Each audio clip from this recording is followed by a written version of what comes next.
This morning's session is entitled What Role Can the Public Understanding of Science Play in Animal Testing? And I'll just frame that a little bit. In the introduction yesterday, we explained how in terms of raising public awareness, there were kind of two issues that were troubling us. And the first one was whether people were still aware that animal testing was going on, and we kind of dealt with that yesterday with some great sessions, and the question today is more: are people aware that there are alternatives out there so much? I mean, you know, there's more to the public understanding of science than that, but one of the things that we found it hard to do is communicate the alternatives because they're so damned complex. Things like computational toxicology and adverse outcome pathways are quite difficult to explain to ordinary people in the way that, you know, a picture of a bunny in a cage is less complex. So we thought we would hold a session on just trying to communicate some of this stuff to perhaps help us all learn about doing it better, or what are the secrets, or I don't know. We just need to learn a little bit more about how to do communication around, you know, to the general public on this subject.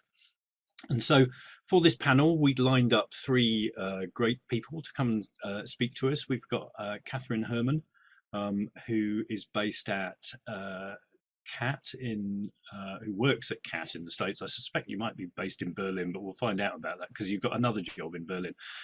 You'll be followed by Aysha Akhtar, who I'm pretty certain is in the States, and she works at the Center for Contemporary Sciences, and she's a founder and CEO of that place, which is looking on the transition to replacing animals in experimentation. Hi, everybody. Thank you so much for inviting me. I'm honored to be here. I'm actually calling in from Berlin, Germany. As you said correctly, Rob, I am working for the Center for Alternatives to Animal Testing at Johns Hopkins University. That's my side job, and my main job is being the Animal Protection Commissioner of Berlin, which is a role I took on at the end of last year, where I advise the public, the Berlin citizens, and the politicians on various animal welfare matters. So today I chose a title asking, or actually answering, how we can actually foster solidarity with non-human animals used in science, because I think this is really important. As we all know, it's not enough to present facts. It's very important to touch the heart of people, to really make them change. And that's why I chose this title. Obviously, there's a lot to say, and I will try to go through it quickly and just give you my thoughts on what can be done so that the public actually helps to further or accelerate the end of animal testing. So what is important to point out, and I think everybody here knows, that the public could and should play an important role in accelerating the move away from animal use in testing, research, and education. And they are the main driver when you look at the history of, you know, the past. I will give some examples on that. They are the main driver, and they are able to produce the necessary pressure to make politicians and legislators change. So the question is, even among the public, there are even people who love animals and they still agree with them being experimented upon. And I would just ask myself the question, why is that? And I would argue that this is because some people, including many politicians in the relevant positions, believe that there is no proper alternative to animal experimentation to protect human health and to cure human disease. And that's kind of the problem we are facing. And obviously here in this audience, I expect that many people know what the problems are with the so-called animal models. Why are they so poorly translatable to the human setting? just to give some thoughts on that, of course, we by now know that about 50 to 90% of preclinical animal studies are not even reproducible. And we know that over 90% of drug candidates identified in human experiments actually fail the clinical trials, either because they are toxic or because they are not effective in humans. So from the 8% that about 8% that make it through the clinical trials, about half of them are pulled off the market again later because of adverse side effects. And so we have a 4% success rate, and it's really expensive. They say there's an average cost of $2.7 billion per drug, and it takes an average of 12 years. And obviously, you know, all those failures we have in this industry are making the drugs really expensive. And also for the disease models, in most areas of those disease models, 0 to 5% is the translatability rate. So it's really low.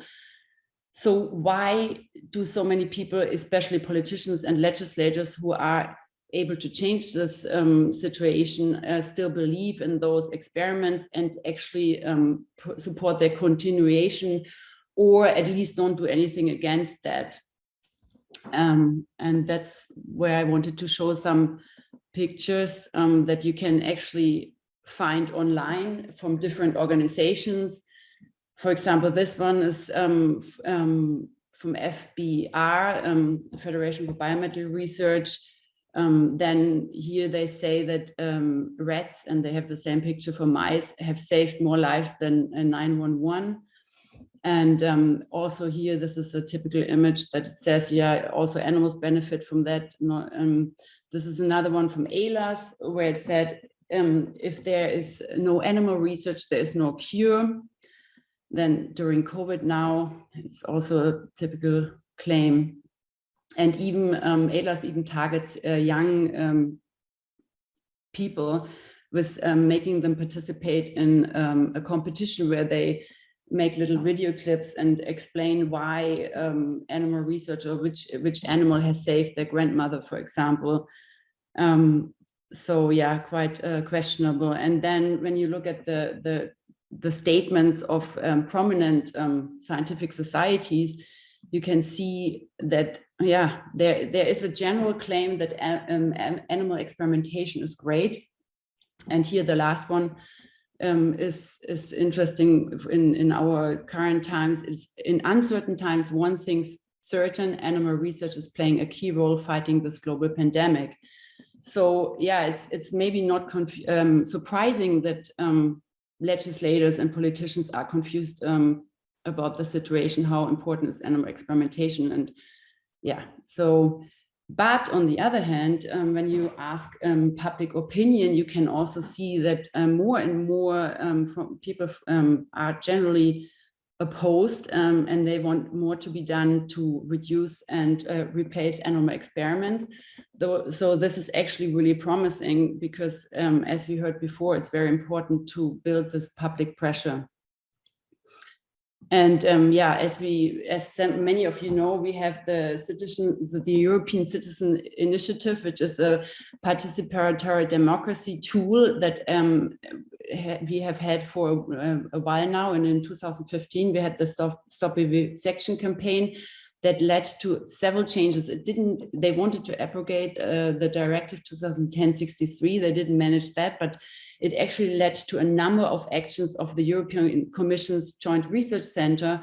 One of them being that they really tried to implement, they looked for the 3 R's courses available, and they made sure that they are going to be implemented more and more also on high school level, and so on. So there's a lot going on. Also, the JRC did a number of studies where they looked at 7 disease areas and looked at what non-animal approaches, methods are actually out there. This data has been collected and is currently also put in a database that's called the NAT database, Non-Animal Technology Database, from an NGO here in Germany. That's really nice to look at. And also, we heard yesterday also already that there's another new European Citizens Initiative to save cruelty-free cosmetics, and they actually have bigger they want bigger things. They actually really want that we move away from all animal experiments, not only in cosmetics. So, and as we heard yesterday also from Luisa Bastos, for example, the resolution that most of the European the MEPs recently agreed that there needs to be an action plan to really move towards innovative non-animal approaches in science. So let's hope for the best. Let's hope that there's really something happening. But I just wanted to share some more thoughts, because we are seeing, okay, there is many of the public are already on board that there needs to be more that we are doing to reduce and replace animal experiments. But what else can be done?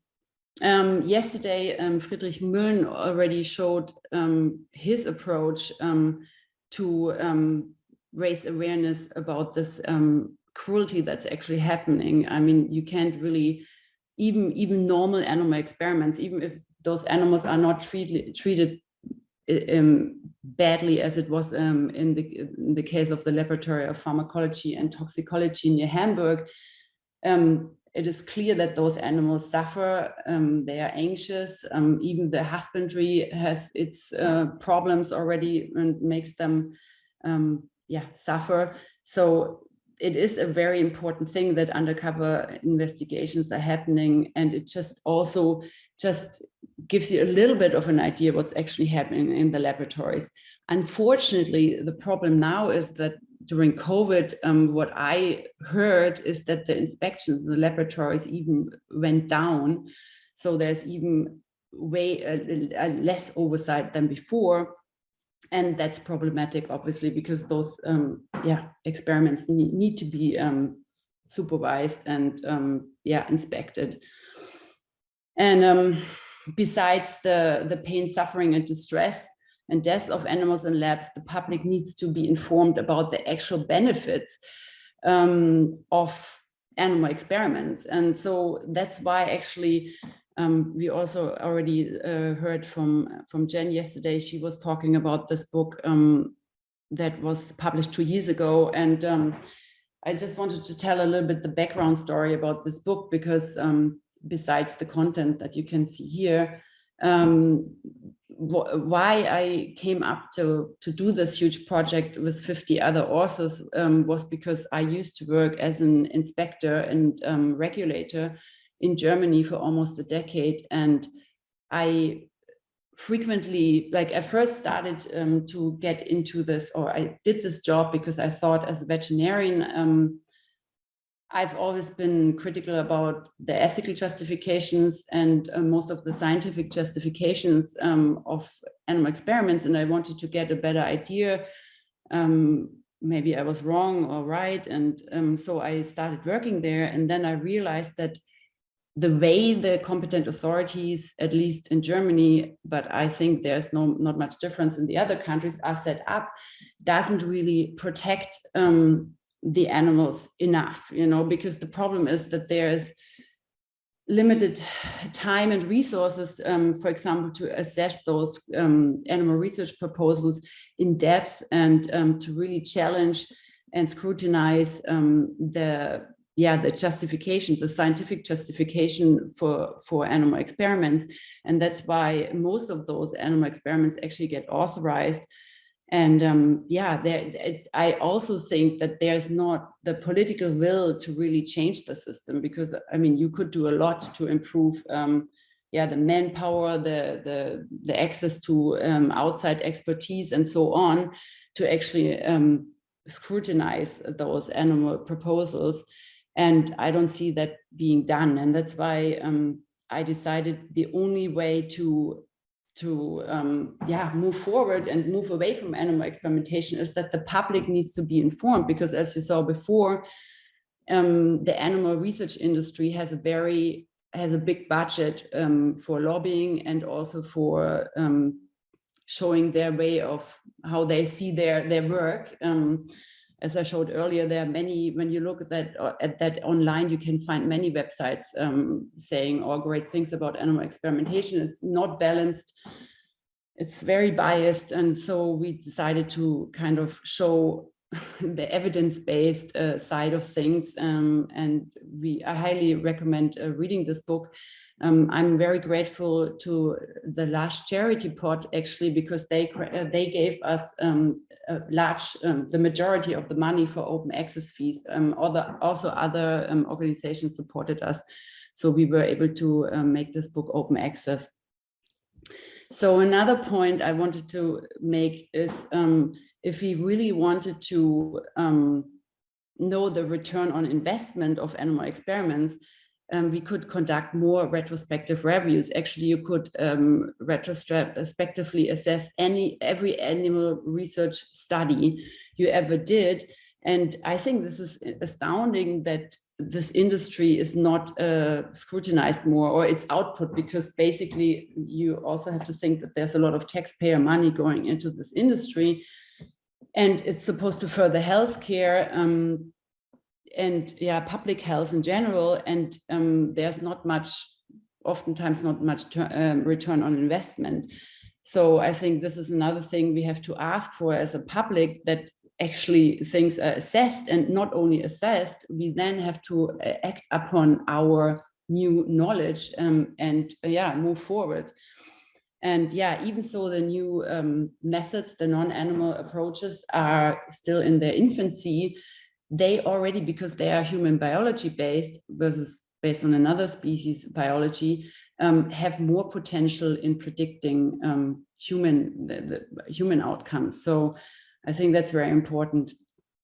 And then I just wanted to make some other important points to shift the paradigm.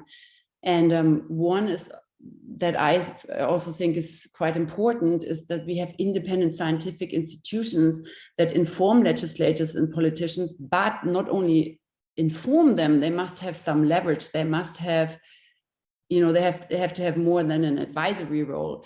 I just want to make this comparison with the climate crisis, because we are in climate collapse, actually, and the health experts already say that the climate crisis, or the climate change, is the biggest health threat, public health threat, that we are facing and will face in the future. And still, it seems like that politicians don't need to act evidence-based. I would say if we had been acting more evidence-based, or our leaders of the governments, then we would not have been gotten in such a bad situation. So I think the same goes for our scientific advances. If we really want to improve and just find cures and be sure that we protect humans, we have to move away from this old gold standard, the animal model. And then also another thing is that the 3Rs principles are really old now. They are 62 years old. They had their place back then when it was, Russell and Birch didn't even think that, I don't think they would be probably very happy to see how far we are now with the new technologies and what is possible now. And so one thing that is happening all over the place is that there are more and more 3R centers, but I don't see the great output of those 3R centers. And maybe it's because those 3Rs always circulate around the animal. They focus too much on animal experimentation. And that's why I think we should move away from 3R centers and instead establish non-animal NAMS centers and really focus on the new approach methodologies. And then legislative change, we already heard yesterday, that's really important. Then another thing is we have to redeploy funds. And now where we have, in Germany, we are just about to have a new government on state level in Berlin and also on federal level. And there I try to kind of write up what is important for change. And oftentimes it's said we don't have enough money for things, but when you think about the money here that's provided for science, we just have to redeploy the funds away from animal experimentation towards the non-animal NAMs.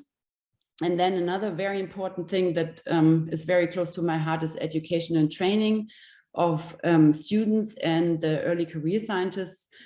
for example, Monday, Tuesday, together with Dr. Helena Hochberg from the Center for Alternative Animal Testing, my colleague there, we had a 2-day workshop for early career scientists and students in NAMS.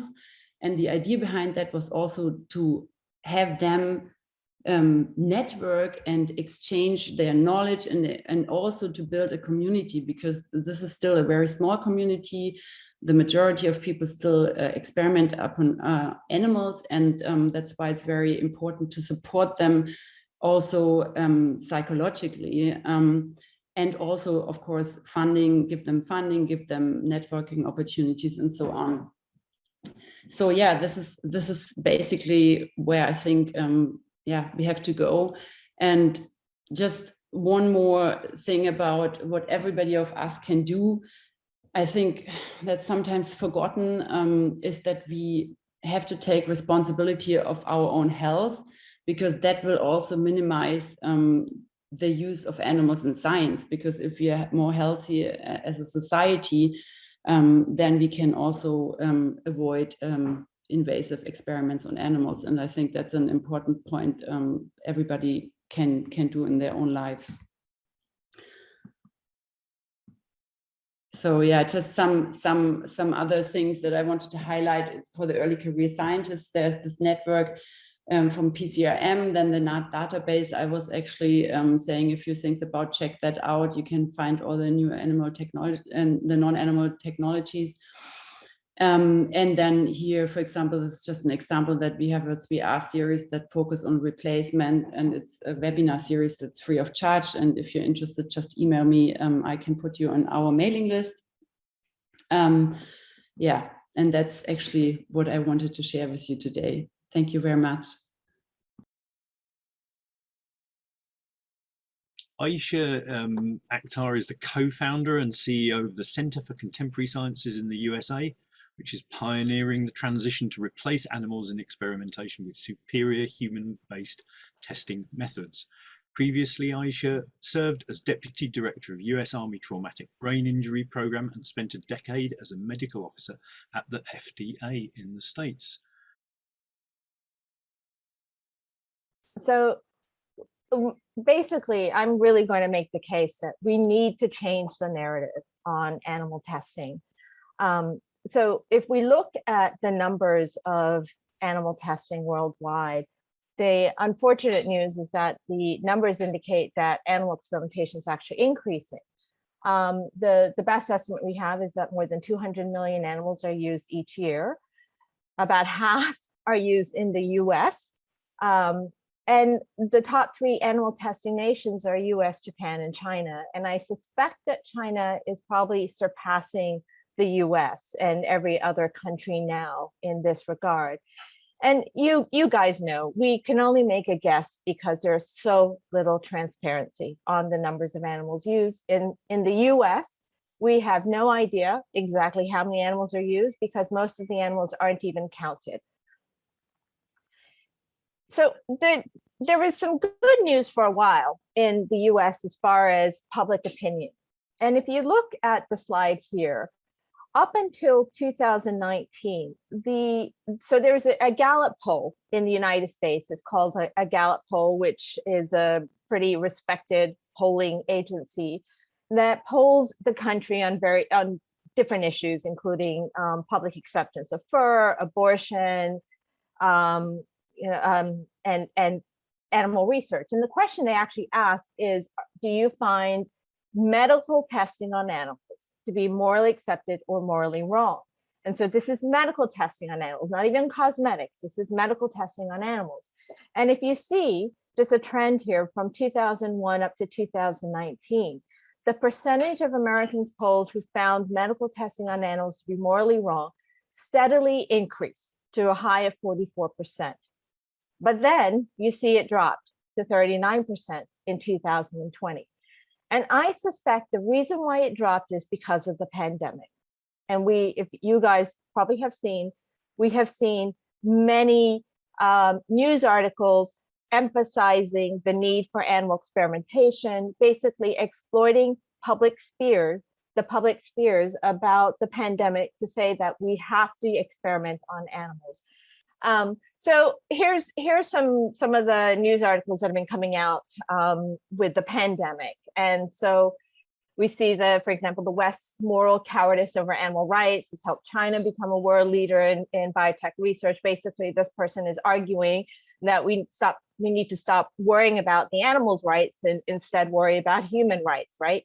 Pitting human health versus animal health and welfare. And then, of course, The Economist had a very long article about this as well.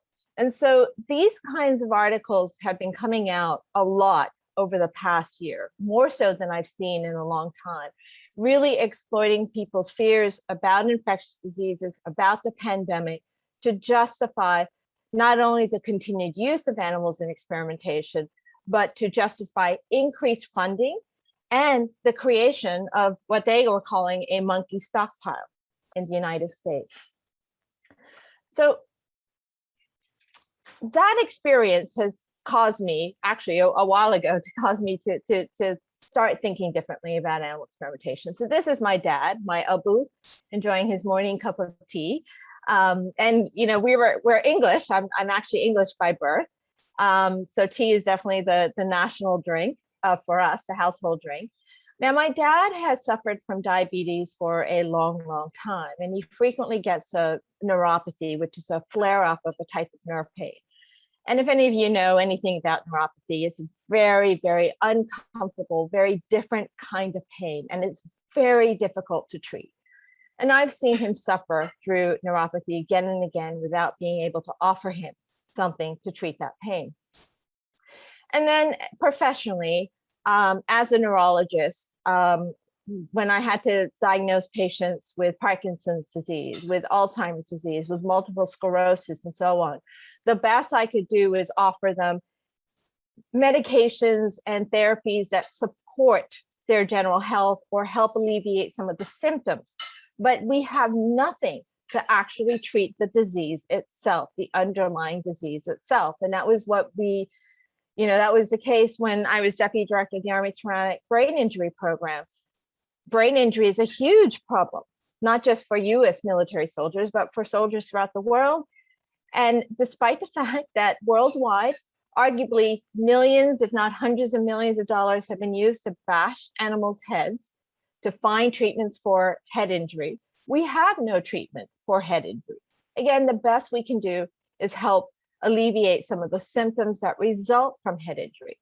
So both my personal and my professional experience has caused me to reframe the ethics and reframe the narrative to ask, not only is animal experimentation ethical for animals, which we all know it is not, but is it even ethical for humans? And to answer that question, we have to ask, is it an effective use of resources, and does it reliably inform human health? I'm not going to belabor this point. I think most people understand this statistic. We know that about 90 to 95% of the vaccines and drugs that are found safe and effective in animal tests end up failing when tried in human clinical trials. Most of them fail because of lack of effectiveness or because of safety problems. Now, we know this failure rate is not only due to animal testing, but it is a significant animal testing, and the poor predictability of animal experimentation is a significant contributor to the dismal and this incredibly high failure rate in drug and vaccine development. And so if we were to summarize the human harms that result from animal experimentation, the first is, of course, adverse events that occur in humans that were not predicted by animal tests. So about 30% of the vaccines and drugs that fail in humans in the US fail because of safety problems that were not detected by animal experimentation. The other main human harm is that when we go down a line of research that again and again has proven to be dismal in success, this is an incredibly ineffective use of our time, our money, and resource. I mean, we're throwing for most of us, our tax dollars away because it's governmental funding that goes to a lot of this research. We're throwing significant resources, brilliant minds, scientific minds, which could be used in better ways than to continue using animals in experimentation and time. And the third human harm is that there is a significant concern that we may have actually thrown out treatments, maybe even cures that would have worked in humans, but because of misleading animal tests, they were discarded early in the process. So if we know that up to 90%, 95% of the animal testing is non-predictive of human outcomes, that also means that they're non-predictive in the earlier stages, right? So there's a significant concern that drugs and vaccines were discarded because of misleading animal tests, because they did not work or were not safe in those particular species tested, but they would have worked and could have been safe in humans if given the chance. So at the Center for Contemporary Science, we work on 4 main points here. One, as Kathrin talked about, we need to educate the next generation of scientists, and I'll talk about that a little bit more. The second is we work on policy changes here. I'm happy to say that we recently successfully was able to have a bipartisan Senate introduction of the FDA Modernization Act of 2021. And this is a new bill that would basically expand the types of testing methods, if passed, expand the types of testing methods that drug developers could use to include more human relevant testing methods in place of animal experimentation. The fourth I'm going to skip is increased funding and investment towards the companies that are creating these more human relevant testing methods, and increase governmental funding to prioritize their grant making to go towards more and more of the creation, the discovery, the refinement, improvement, and use of better human relevant testing. Now I'm going to talk about a little bit more about the narrative. We need to change the narrative. As a community, I'm going to say we have done a poor job at informing the public. And we, it in part is because we get too complex when we talk about the issues when it comes to animal testing and the replacement of animal testing, when we talk about the scientific issues. So I'm going to say something right now, which I know a lot of people are going to hate. Stop using the word NAMs, new approach methodologies. The public will have no idea what that means. It's a terrible acronym. Stop using it. Stop using the word alternative. We are well beyond the idea of human relevant testing methods being alternatives. They can actually be better. So about 15 years ago, because I really hated the word alternative, I started to use the word human biology-based testing methods to emphasize that these testing methods are based on human biology, and people get that. When you talk about that, people get it. The public understands, and we've done some case examples with the public here at the Center for Contemporary Sciences, and they get it, they understand. Yes, of course, we need testing methods based on human biology. That makes sense. Not the biology of a rat or a dog or a monkey, but the biology of a human. And once I started publicly using that language, I'm happy to say that it's actually been now adopted by many organizations in one way or another. We'll see now terms like human relevant, human specific. Even reporters are starting, some reporters are starting to use the word human relevant or human specific or human biology based. I would argue that we need to always use the word human biology or human specific or human relevant. Stop using NAMs, stop using alternatives. The other thing that I would really argue that we need to do is first, I would say that, yes, we can and should educate the public. The last thing the animal experimentation industry wants, the thing they fear the most, is an educated public. And so we can educate the public, and I guarantee they're open and ripe for a change in the narrative about animal testing.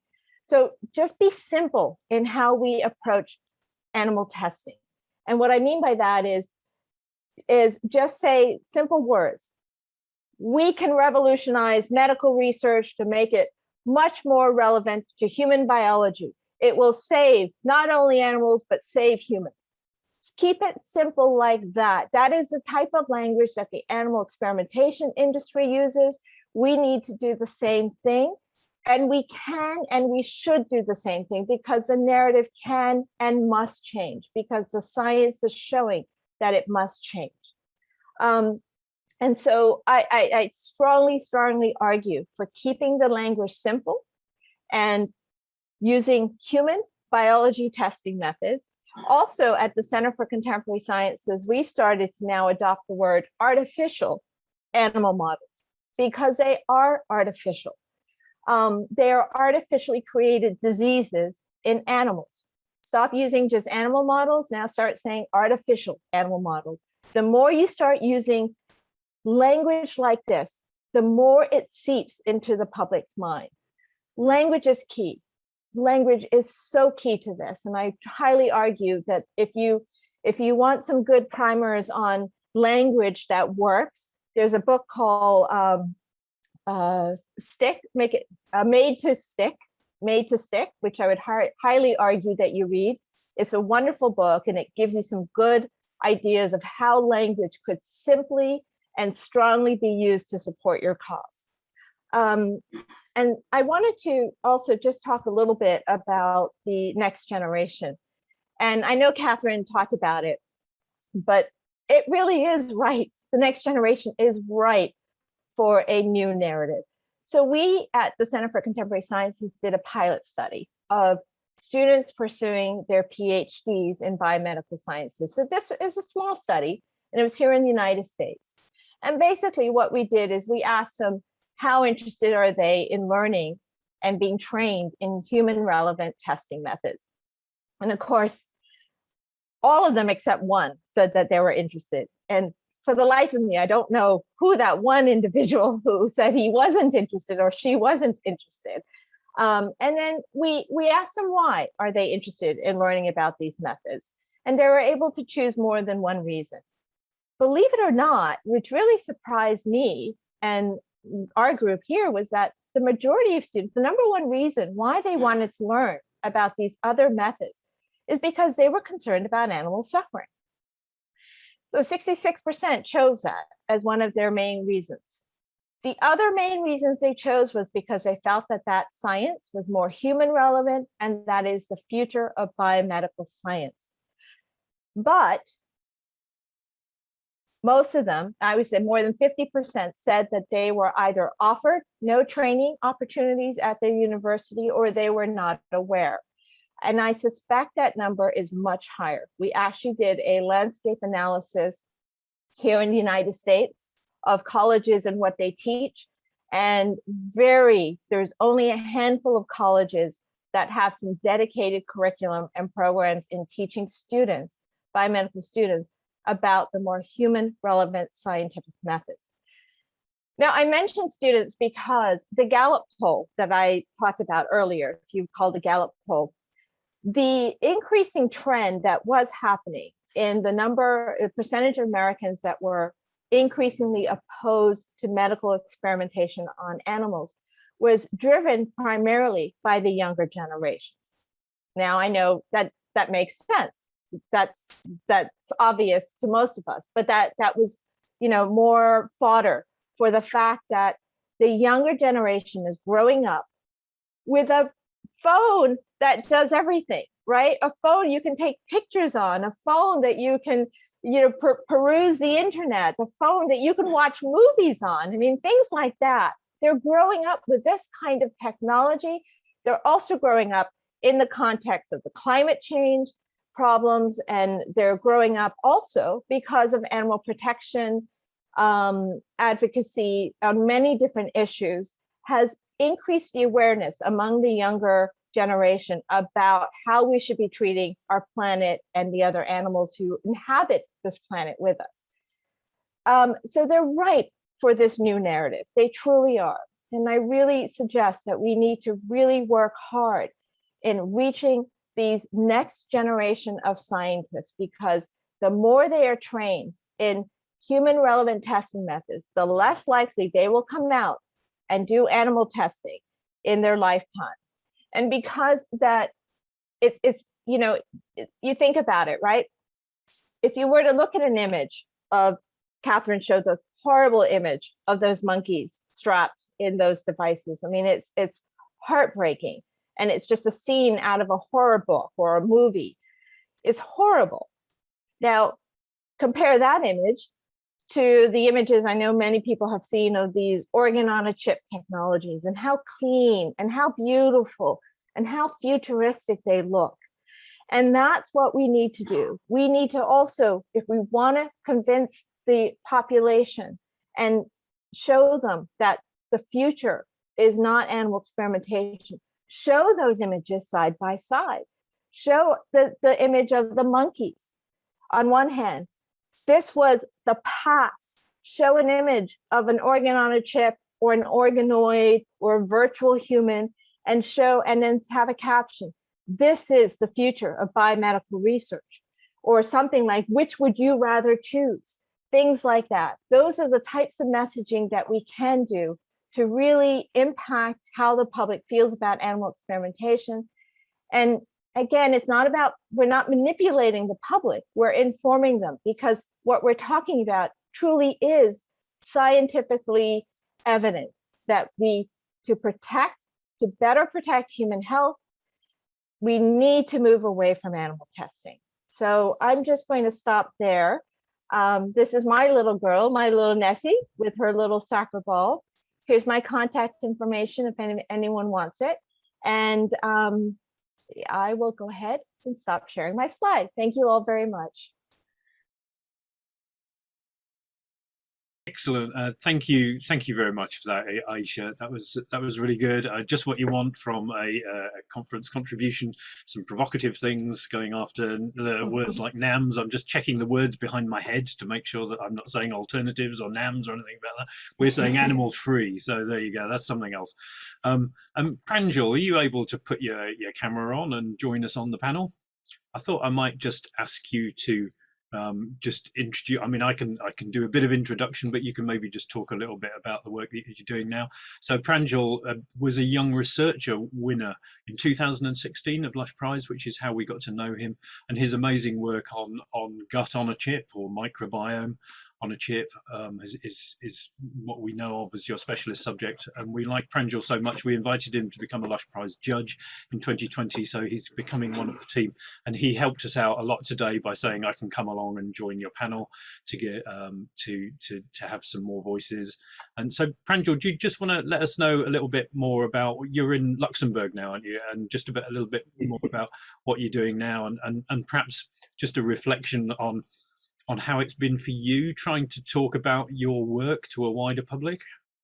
Yeah, I have to say I'm in a more privileged situation, because organs on a chip is becoming very popular, as Aysha also highlighted. That's really a much more positive way to kind of educate people, and that's something it's becoming very catchy, at least in the Europe, with a number of different organizations coming together to mainstream organ on a chip.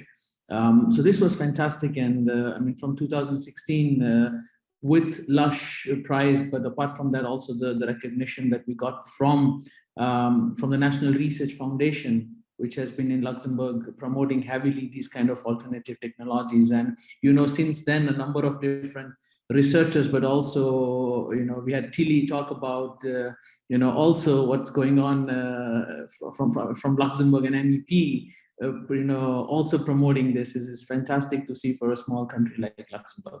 So yeah, I mean, since 2016 we have been really working on bringing in this gut on a chip model to the market, actually, and I'm very happy to say that we are very much making a dent as far as the food tech sector is concerned, which has so far primarily been relying on germ-free mice to look at what's going on in the in the microbiome, and we are slowly and steadily starting to get a number of different food tech companies multinationals to transition to our models, Humix, as well as a new model which we're coming up with soon is called Microgut, to start pushing this slowly in the non-regulated sectors now. But once the validations are done, we expect also soon for drug discovery and delivery, we might be able to actually help the pharma companies then to also, as a next step, once there is a bit of, let's say, validation from the industry side, we should be able to also tackle and make some progress in that market too.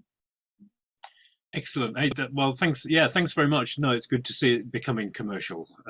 That's a kind of a great outcome. So we've got some questions appearing in the chat. Do add some more. Are you answering them live? They keep disappearing off my chat box, so maybe they're coming from somewhere else. Oh, they're being answered live. So that's why I can't see them anymore. I just thought I would go around and just ask each of you perhaps, just while we're getting some more questions. Oh no, hang on, we've got one for Aysha here. Apologize, I was answering them live. I'm that's sorry. Fine. We have to you have to talk and read at the same time as a chair, and so I get easily confused. It says, Kathrin, thanks for an excellent presentation. What advice do you have for us in Australia, where we have a plenitude of translational medicine centres, but no centre for alternatives? There's that word again. And no collective focus on alternatives. Thank you. So, Kathrin, do you want to just reflect on that? Yeah, so I think it's really important that we educate the public, because we need the public to make this change. Politicians are driven by public opinion, and we need to change public opinion. And I think what's missing, we don't really talk about the actual harms done to animals and the actual benefits from animal experimentation. So I think that's why we did this book, for example. It is written for the general public, to inform them, because as you see, you just have to look online what you find on animal experimentation. It's very unbalanced, and mostly it's pro-animal experimentation, as there's so much money behind this industry that obviously they have way more money to put into lobbying and PR work in general. So my advice is really inform the public about the real costs and the real benefits, and then let them put the pressure on the politicians, because, you know, and then also what I also try to point out with the retrospective assessments, we can do those even more, and we should. And so it doesn't make sense to continue, you know, with animal models that haven't been predictive, and we just have to communicate this to the public and then build the public pressure to change the minds of the politicians. Yeah, I guess I'll just kind of throw that question to Aysha, just because she was talking about language there, and I noticed that you said, you know, we've got no centre for alternatives or no collective focus on, you know, if you were to set up a centre in Australia, you would call it, I don't know, something to do with human relevance, or how you would advise maybe changing the name. I would, yeah. The biomedical, the animal experimentation industry would not like the use of human relevant, because by default that implies that animal testing is not human relevant, and increasingly that's what the science is showing.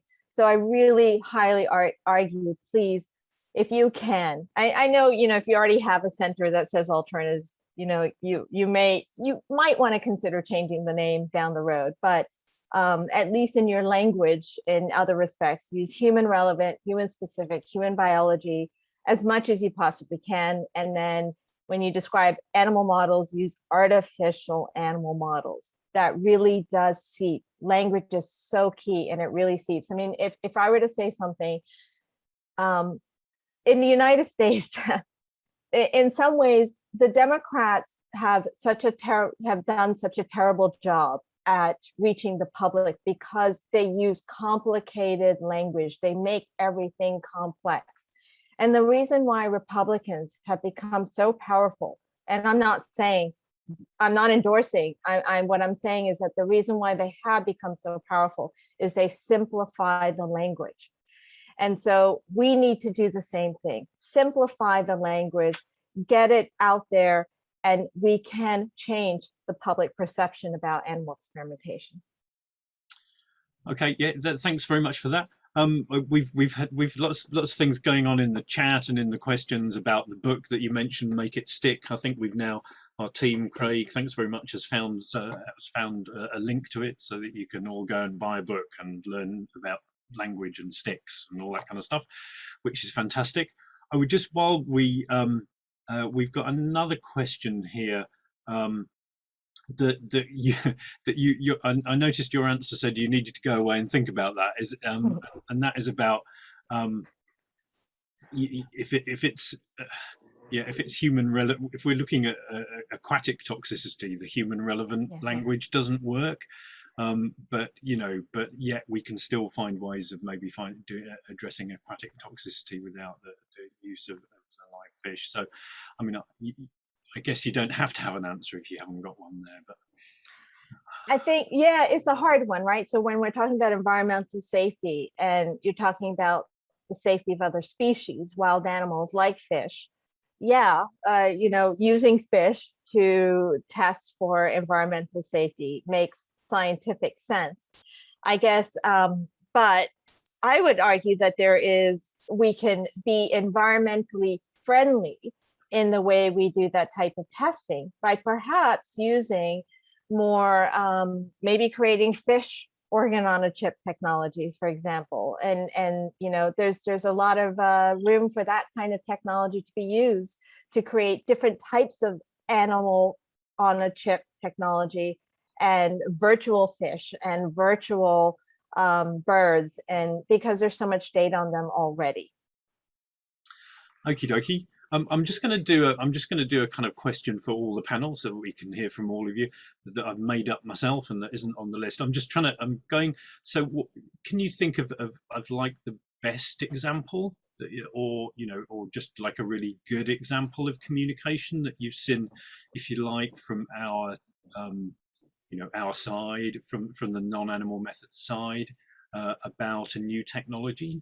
Have you seen one that's worked well, or one that you what's a good example of something that's worked in terms of communication from the non-animal method side? And I don't know, Pranjul, that's a tricky one for you, but I'm sure, see, I'll start with you. So I actually quite like what we've done here in Europe, especially Netherlands. They initiated this HDMT. It's called the Human Disease Modeling Technologies Center, which is specifically started out in the Netherlands, and now they have eventually launched a number of European calls where they actually call it exactly what Aysha said, is about human disease modeling. Because you do not need the big challenge with the whole organs on the chip community at the start was that they were trying to when they went to pharma companies or regulators, they said, oh, well, how well it represents the animal models. And so the next question was, well, are we trying to replace the animal models, or are we trying to mimic human diseases? And that's where this whole nomenclature and naming it as a center for like an organization which is very much about modeling human diseases. That really worked well, and I think it's now becoming mainstream. They have their own conference every year, which brings together everybody in the from the research sector, but also a lot of legislators, regulators routinely are present there. So this is, I think, a good start for me. I really like being there and also having this forum to discuss directly with the regulatory bodies and say, okay, what do you like here, and how can we work together? Excellent. And with our chat, we've already got a link put in there to the human disease model, what looks like the human disease modeling thing that you're talking about. Kathrin, do you want to go next, just with a kind of good example of something that's worked well in terms of communicating our science message, as it were? I think there are several ones, but there's also from Frontiers for Young Minds. There was something on playing Lego with mini organs to reduce animal testing and make medicine safer. And they kind of explained the organs on chips. And, for young people or for kids, actually, for younger generations, I put the link in the chat as well. And I think that's a good way of getting, the young minds interested in this kind of the new approach methods. I think that's very important. Great. No, mini organs. No, I like that. It's a kind of thing for language here, and lots of you guys having to do it in English, which is your second language, which is super hard. I appreciate that. Aysha, have you just a good example? I mean, I think you probably gave some in your talk, but have a go at giving us your favorite. So on the technology, outside, I can't think of any on the top of my head now. This is going to sound like such self-promotion, but on the problems with animal testing and the need for more human disease models in general, I'll share.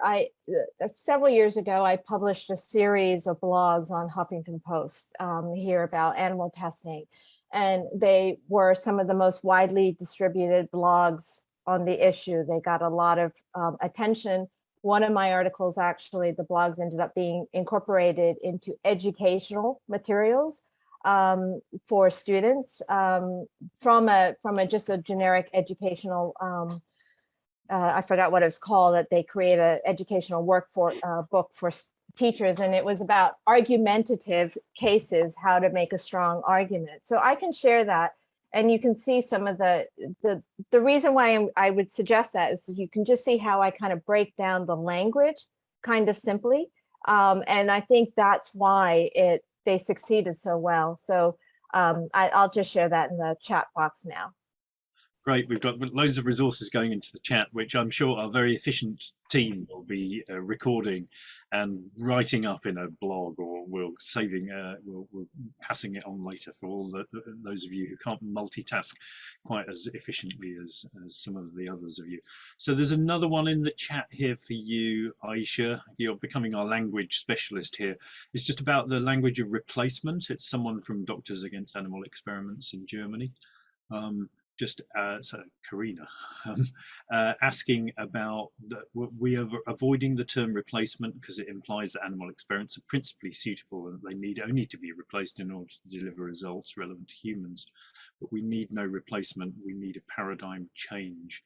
What are your thoughts about the replacement element of the language? That's a good question. I hadn't really thought about replacement.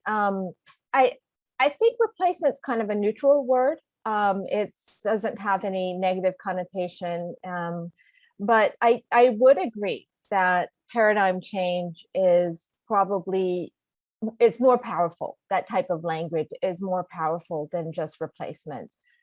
So it's a very good point made. Great, and I just might go over to Kathrin on that, because we know that, I mean, in a sense, the word replacement is used around a regulatory context, isn't it? Because we're looking to, the regulators aren't going to kick out a test unless we replace it with someone else, and so it's about is that why we're attached to the word replacement? Is it because it was in the 3 R's? I don't know, or is it still useful to us in the regulatory context? I don't know. Yeah, I think it's because it's the first R of the 3 R's. We got used to it. It's always hard to change the baby say things, and the discussion about the word Naam we actually had also at the World Congress. I think if you use Naam for non-animal method, I think it's fine. If you use it for new approach methodology, it's more difficult because at some point you can claim it's not new anymore. So I think we should use, we can use Naams, but we should say, we are talking about animal-free Naams. That's why when I used Naams in its original, like meaning new approach methods, I always said animal-free, because I'm sure there are Naams that are not animal-free. So I think you have to highlight that as well. And I just think we have to move away from the 3 R's now. It's not helping us. As I mentioned in my talk, I have the feeling, for example, in Germany, we have so many 3 R centers now. And when you look at the people who are in charge there, many of them are animal experimenters. And of course, they can change as well. I'm not saying that they are not capable of changing towards the non-animal approaches, but I think we need a new set of, minds that have a different approach, or always had a different approach. And that's why I think we should focus really on the centers that only focus on human relevant research that doesn't entail the use of animals or animal-derived parts. Yeah, no, sure. I'm at risk of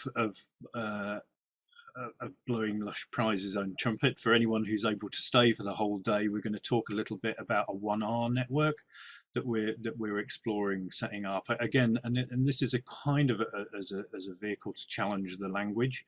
And so if anyone can stay around till the end of the second session, we're just going to say, spend 5 minutes chatting about that at the end, which we hope will be useful here.